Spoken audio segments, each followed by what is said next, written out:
गणपति गुरु हिमगिरिसुता गोस्वामी गिरिजे सहित शारदा नर्मदा मायै जय प्रदेश बंदो हनुमत लखन संगो रिपुहन भरत सुजान सिया राम जी को नमन राहु मानस गान सियावर रामचंद्र पद जय शरणम। हाँ, अयोध्या कांड दोहा क्रमांक 90 से 91 तक हम चल रहे हैं। आज चांदनी रात है। संगवेरपुर में राम जी सो रहे हैं। उसकी साथनी बनी हुई है, उसके सोना बिछा हुआ है, पत्तों का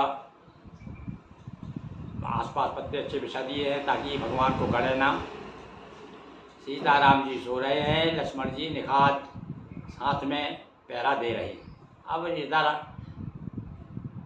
निखात के मन में विचार आता है, ये देखिए, हाय हाय जो राम से सेजों पर सोने वाले जमीन पर सोए हुए हैं, पत्तों का बिछोना डाले। बड़ा दुख हुआ। विचार करते हैं कि कहाँ तो सोने के पलंग पर सोने वाले गद्दे तकिए लगे हुए हैं। विविध बसन उपधान तोराई, क्षीर फेन मृद बसत सुहाई, दूध के फेन के समान कोमल निर्मल उज्ज्वल सुंदर चौबारे सीता जी रामचंद्र जी राम की सोया करते थे। कहाँ तहाँ सिय राम शयन शिखा रहीम और निज छवि रति मनोज मृद हरि। उस समय उनकी सुंदरता को देख करके कामदेव भी लज्जित होते थे। बड़े शोभायमान थे, सोने की सिंहासन थी, शयन थे, अच्छे बड़े सुंदर सुंदर पलंग थे, गद्दे थे, तकिया थे। और अब वे सिया रामो साथरी सोए और समित बसन बिन जाए न जोए। थके हुए बिना वस्त्र के सोए हुए हैं, थक गए तो चल के आए तो। और कह रहा है, वो निखात कह रहा है कि बिना वस्त्र के सो रहे हैं, भाई कपड़े नहीं हैं। देखिए अब आप, और जोग वही जिनई प्राण की नाई और मई सोवत सोई राम गुसाई। सब जिनको प्राणों की तरह प्राण सबसे ज़्यादा प्यारे भैया संसार में सबसे ज़्यादा कोई प्यारा है तो आदमी को अपने खुद के प्राण हैं। आपने देखा होगा कि जब अपनी आ जाती है तो अपने बाल बच्चों को भी लोग फेंक देते हैं अपने प्राण बचाने के लिए, खुद भागते छोड़ करके सब। तो प्राण से ज़्यादा प्यारी कोई भी चीज़ नहीं है। प्राण और प्राण के बाद प्राणनाथ। इसलिए कहते हैं भैया प्राणों उसको प्यार करते हो, जब जिसने प्राण दिए हैं आपको, जो प्राणनाथ है, उनके प्रति प्रेम करो। तो यहाँ पर वो कह रहे हैं गोस्वामी जी कि सारे लोग जिन्हें प्राणों की तरह रखते थे और वे अब है महिषो बतते राम वे राम गोसाई हैं। अब देखो, मैंने एक बार फिर कहा था अभी, गोसाई जो पद है बड़ा सम्मानीय पद है भाई।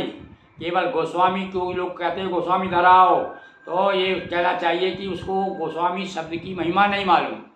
कोई किसी को कहे पंडित धरा, तो आप समझ लीजिए कितना अपमान होता है पंडित का। अरे भाई, पंडित शब्द है, गोस्वामी शब्द है, सम्मानी शब्द है।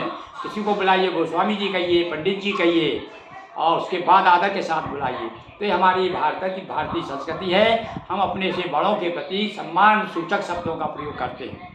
यहाँ हमारे राम गोसाई जो है, देखिए कैसे, अब गोसाई ने क्यों कहा है कि अब से यहाँ से पत्नी सहित हैं पर इंद्रियों के स्वामी हैं। गोसाई इसलिए, गोसाई यानी होता है गोस्वामी, यानी इंद्रियों के स्वामी।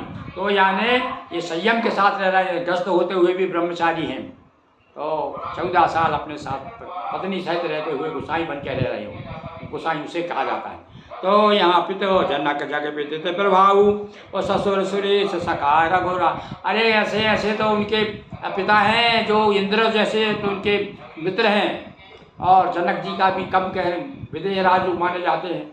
तो ऐसे ससुर प्राप्त हुए उनको, और ऐसे पिताजी उसके बाद में भी रामचंद्र पति सो ही और सोबत मई विधि बाम न के। विधाता जब बाम हो जाता है, ये बताना चाह रहे हैं कि भैया संसार में जब आपको यदि तकलीफ है, कोई कष्ट है, कोई आपके पिछले जन्म के कर्म में आ गए, तो संसार में कोई हथेली लगाने वाला नहीं है। देखिए, विचार कर रहा है भैया, साधारण आदमी क्या विचार करता है। अब कोई बहुत बड़े विद्वान तो थे नहीं निखात राज, पर वो कहते हैं देखो, राम जैसे जिसके पति हों, ससुर दशरथ जी जैसे उसके ससुर हों, जनक जी जैसे पिता हो, और वो आज तो देखो जंगल में अकेली क्या अपने पति के साथ में, और वहाँ पर जंगल में एक उसके बिछौना पे सो रही। जो राजरानी वहाँ रानी महारानी राजरानी। और ये शिक्षा हमें क्या मिलती है, इससे हमें त्याग की शिक्षा मिलती है कि भैया जीवन में जैसा भी समय आ जाए, इसलिए सुख दुख सहरे सब प्रसन्न। भाई ये चौपाई मुझे बहुत अच्छी लगती है, जीवन में उतार तो नहीं पाता मैं उसे, कोशिश करता हूँ, कभी कभी दुख आता है तो वो चौपाई याद आ जाती है कि क्या सुख दुख सहरे सब प्रशंसा गारी।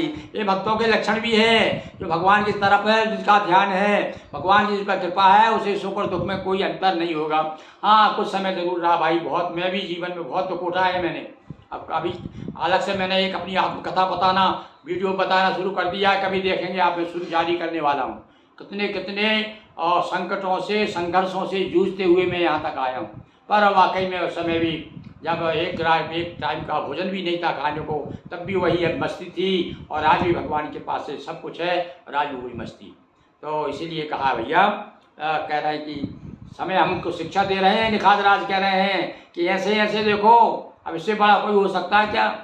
पर वो सब जो है विधि विधाता जब बाम हो जाता है, तब भैया ऐसी स्थिति होती है।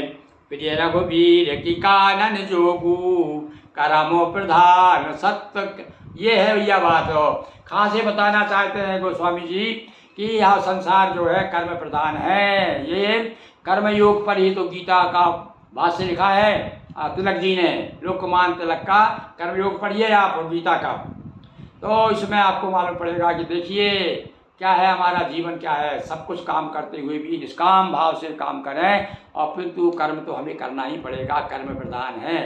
तो कर्म दो प्रकार के हैं, अच्छे कर्म और बुरे कर्म। ये मोटी बात है, सभी समझते हैं अच्छाई बुराई। कौन आदमी जो है बताओ अच्छा नहीं बनना चाहता, पर कभी ऐसे ऐसे गड्ढे में पड़ गया है कि बार बार वो कीचड़ को धोता है और दूसरी कीचड़ फिर से आगे लग जाती है। यही हम लोगों की स्थिति है। तो भैया इसलिए सारे वेद पुराण रामायण गीता सब एक ही बात कहती है कि मलाई की छूट मलाई के धोए।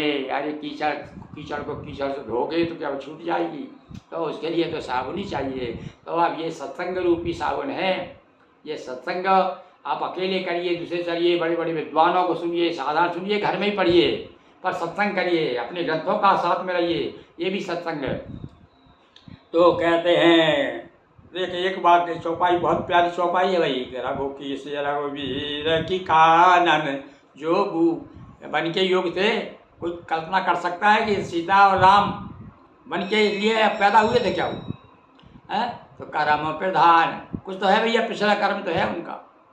तो ये क्या है, इसको इतना ही मालूम कि भैया ये कोई भगवान परम ब्रह्म स्वयं आकर के यहाँ लीला कर रहे हैं। ये तो एक साधारण व्यक्ति जैसे हमारे दरवाजे में कोई महात्मा खड़ा है, तो ना आप साधारण सोचें, साधारण कोई बाबा आ गए वेश बना करके, हमें क्या मालूम ना जाने के वेश में नारायण मिल जाए। तो ऐसे ही नारायण मिल गए उनको, तब समझ में आएगा बाद में। तो कैकई नंदन मंदमती कठिन कुटिल बन की, सब गाली दे रहे हैं कैकई को, सब कथा बता दी उन्होंने। राम जी ने जब बताया कि ऐसा ऐसा हुआ, पिताजी ने मुझे कह दिया कि तुम जंग वही 14 साल तो उधर नहीं रहोगे, और बताया कि इसके पीछे सारा खेल हमारी एक माँ है, तीन माँ के बेटे हैं हम, तो एक माँ है हमारी, तो उसने ऐसा गड़बड़ कर दिया। तो सा कह रहा है अरे कुटिल है, इतना बड़ा कुटिल आदमी कोई हो ही नहीं सकता, दुष्ट नहीं हो सकता है। मंदमती, तो देखो क्या कई नंदन क्यों कहा भाई, विचार करो। अरे जो कोई गड़बड़ करता है तो उसके बाप महतारी पे, अरे कैसे औलाद पैदा करी है इसने, ये किसका लड़का है भाई, ये कैसा काम कर रहा है, तो बाप तक बदनामी जाती है। तो गोस्वामी जी कह रहे हैं कि केवल कैकई नहीं, कैकई नंदन, इसका बाप देखो कैसे बाप की बेटी है ये, जिसने ऐसे उल्टा सीधा काम किया। घर में बहू जब गड़बड़ करती कहती क्यों बाप महतारी ने कुछ तुमको सिखाया नहीं, ऐसे चली आई तुम, कुछ भी नहीं जानती, ऐसे ही सिखाया बाप महतारी ने तुमको दूसरों के साथ कैसा व्यवहार करना चाहिए। तो ये बाप महतारी की बदनामी होती है। तो यहाँ कैकई नंदन कहा है, कैकई कह सकते थे वो, अपने कभी है अपने ढंग से दुआ बना सकते थे, पर कैकई नंदन जानबूझ के कहा अरे तू ऐसे बाप की बेटी। तो कौन कह रहा है, निखात के मुँह से कहलवाया गोस्वामी जी ने। जय रघुनंदन जान की सुख आवे सारे दुख दीन। अरे ये तो समय अभी शादी हुई थी, ज़्यादा समय नहीं हुआ था, ये तो सुख का अवसर था, और सुख के अवसर में दुख मिल जाए तो क्या स्थिति होती भैया। सीता का तो लोग कहते हैं, कुछ लोग जो है वामपंथी विचारधारा कहते हैं कि राम ने सीता के साथ अच्छा काम नहीं किया, ऐसा पति नहीं चाहिए भैया। ये अब वैसे कुछ लोग कहते हैं ना, जब लड़कियों से यदि पूछो कि भाई क्यों तुमको दो, एक तो भगवान विष्णु है और एक भगवान शिव है। एक शिव है जिन्होंने अपनी पत्नी को आधे अंग में विराजमान कर दिया है, खुद अर्धांग कहलाते हैं, और एक भगवान विष्णु है जिनकी पत्नी जो है हमेशा पैर दाबते रहती है। बोलो कैसा पति चाहिए? विष्णु के जैसा चाहिए कि शिव जैसा? लड़कियों से पूछो तो कलेजे पे हाथ धर के कहेंगी हमें विष्णु जैसा नहीं चाहिए, हम पाँव नहीं दाबना हमको, हमें चाहिए भगवान शिव जैसा। तो शिव की कल्पना करती। तो बंधुओं ऐसे ही यहाँ पर देखिए रघुनंदन को सिया और रघुनंदन का तो भैया आनंद के समय थे आजकल, और वो दुख उठा रहे हैं। यह विचार करके एक साधारण व्यक्ति जो राम को साधारण मनुष्य समझता है वो क्या विचार करेगा, उसे क्या सोच होगी। यह सोच जो है वो स्वामी जी ने निखाद राज के माध्यम से प्रस्तुत की है। बोलिए सियावर रामचंद्र की जय। हर हर महादेव शंभो।